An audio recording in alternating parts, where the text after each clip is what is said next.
Halo teman-teman, selamat datang di Opinia Channel. Mari membahas sebuah kasus yang sedang ngeri-ngeri sedap saat ini. Tentu saja dengan gaya Opinia yang selalu terbuka dan membahas secara santai. Eits, jangan lupa komen ya. Setelah itu, pencet juga tombol like, share, dan subscribe. Kamu juga bisa mendownload aplikasi Opinia melalui Play Store. Pada Rabu malam 29 Maret 2023, melalui laman resminya, FIFA mengumumkan pembatalan status Indonesia sebagai tuan rumah perhelatan sepak bola Piala Dunia U20 2023. Usaha Ketua Umum PSSI, Erick Thohir, melobi FIFA untuk membatalkan keputusannya berakhir gagal. Keputusan ini tak ayal membuat mayoritas rakyat Indonesia kecewa karena gagal merasakan kebanggaan menjadi tuan rumah ajang bergengsi tersebut. Terkhusus para pemain timnas U20 yang sudah berlatih begitu lama. Sinteyong, pelatih timnas U20 Indonesia, mengaku tak mampu menghadapi para pemain muda didikannya karena ia bisa merasakan sakit hati yang mereka rasa. Jajaran asisten pelatih dan official timnas U20 lainnya juga merasakan kekecewaan serupa. Ajang ini awalnya akan dilangsungkan pada tahun 2021, tapi terpaksa diundur karena COVID-19. Awal mula pembatalan sendiri dikarenakan adanya penolakan dari sejumlah tokoh nasional, partai politik, dan kelompok tertentu atas keikutsertaan Israel sebagai salah satu tim yang bertanding. Iwayan Koster, Gubernur Bali, adalah yang pertama kali menyatakan penolakan. Lewat surat yang ia layangkan kepada Kementerian Pemuda dan Olahraga, Wayan menyatakan penolakannya sebagai Gubernur Bali terhadap kehadiran timnas Israel. Penolakan Wayan dinilai sangat vital, karena Bali merupakan tuan rumah drawing atau pengundian fase grup ajang Piala Dunia U20 tersebut. Menyusul sikap Iwayan Koster, Gubernur Jawa Tengah Ganjar Pranowo ikut menyuarakan keberatannya. Seperti halnya Wayan, Ganjar mengaitkan penolakan tersebut kepada amanat Bung Karno untuk terus mendukung kemerdekaan Palestina. Tak hanya dua tokoh nasional ini, beberapa partai dan lembaga lainnya juga ikut mendeklarasikan penolakan, di antaranya yaitu PDIP, PKS, PAN, MUI, Mercy, KNPI, dan Persaudaraan 212. Penolakan terhadap Israel di ajang olahraga bergengsi ini dinilai syarat dengan aroma politik. Apalagi dua gubernur yang menolak berasal dari partai yang sama, yaitu PDIP. Beberapa pihak menilai penolakan ini lebih bersifat politis ketimbang ideologi. Berbeda dengan partai Islam seperti PKS yang memang telah lama menyatakan penolakan mereka terhadap Israel. PDIP biasanya bersikap lebih terbuka dan pluralis. Perubahan sikap yang ditunjukkan Partai Banteng ini disinyalir menyangkut suara elektoral yang ingin diraih menjelang pemilu 2024. Itu artinya dunia olahraga, terutama sepak bola yang menyedot banyak perhatian publik, ternyata tak bisa lepas dari politik. Apalagi Piala Dunia U20, ajang terbesar kedua yang dihelat oleh FIFA setelah Piala Dunia, sangat potensial dikulik-kulik demi kepentingan politik. Ini sangatlah naif. Olahraga yang bernilai universal dipersempit maknanya hanya demi kepentingan kelompok tertentu. Padahal justru mestinya jika dimanfaatkan dengan benar, olahraga bisa menjadi alat diplomasi yang paling efektif untuk merukunkan negara-negara yang sedang berkonflik. Peristiwa semacam ini tidak boleh sama sekali terjadi, apalagi di Indonesia. Dalam sejarahnya, percampur adukan sepak bola dan politik ini pernah beberapa kali terjadi dan berakibat sangat fatal. Bahkan beberapa peristiwa berimbas pada hilangnya nyawa. Salah satu contohnya serangan teroris di Olimpiade musim panas Munich 1972. Ketika sekelompok teroris Palestina menyerbu kediaman atlet Israel di desa Olimpiade di Munich, Jerman dan menyandera para atlet. Selama serangan, 11 atlet Israel dan seorang polisi Jerman tewas. Serangan tersebut memicu reaksi keras dari komunitas internasional dan mengakibatkan pembatalan sementara Olimpiade. itu meningkatkan kesadaran tentang masalah politik di dunia olahraga. Namun sayangnya, kekerasan dan konflik politik masih menjadi masalah di arena olahraga hingga saat ini.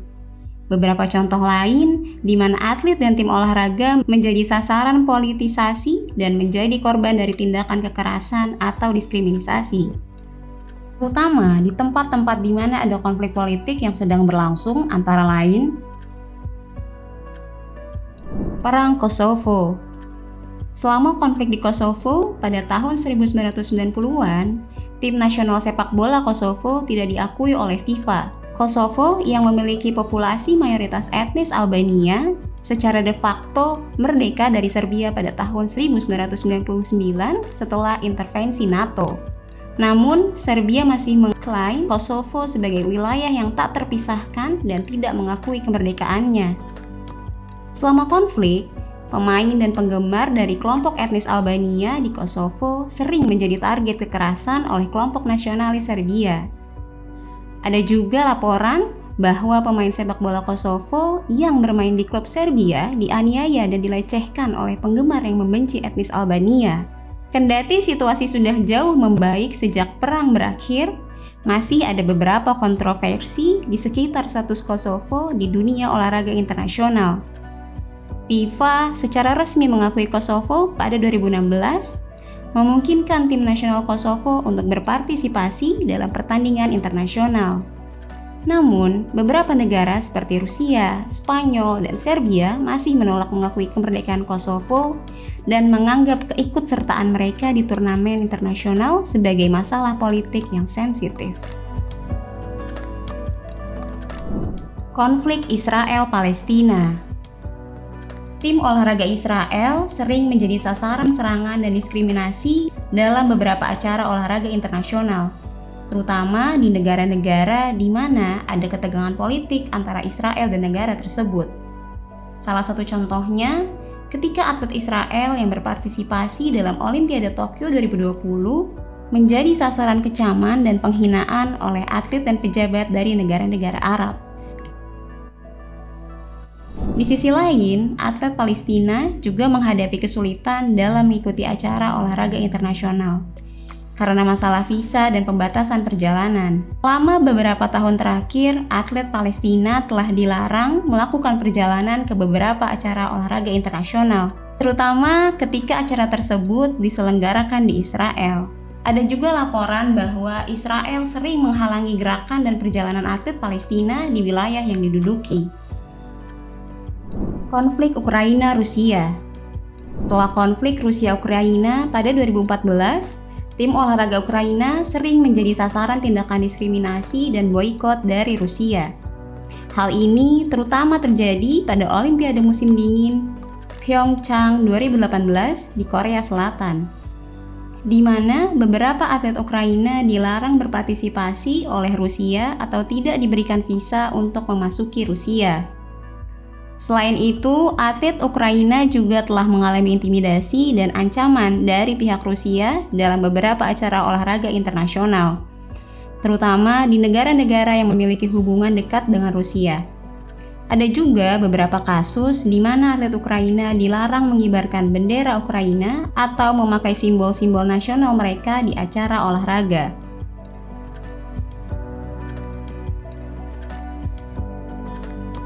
Konflik Turki dan Uni Eropa. UEFA pernah mengambil keputusan politis dengan memindahkan pertandingan final Liga Champions dari Istanbul, Turki ke Porto, Portugal pada 2021. Jelas, Turki tidak terima. Ini dianggap sebagai langkah yang menunjukkan ketidakpercayaan terhadap Turki.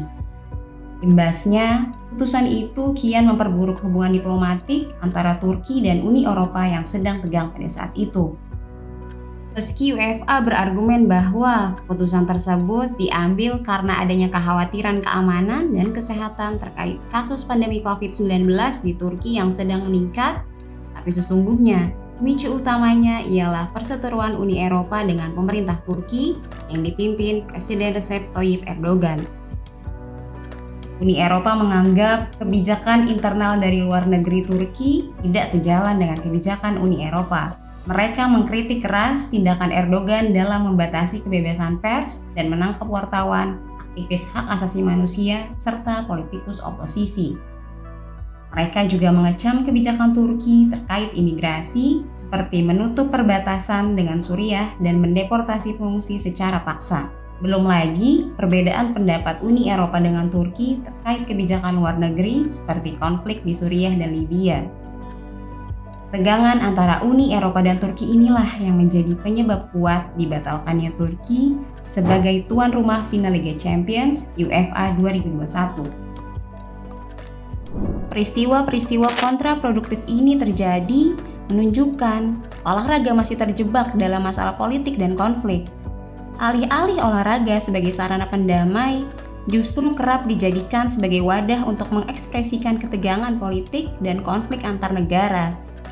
Anak-anak muda penuh semangat, para atlet tak berdosa yang datang untuk membawa kebanggaan bagi negara masing-masing, sering menjadi korban dari tindakan diskriminasi dan boikot yang tidak berhubungan dengan prestasi mereka dalam olahraga.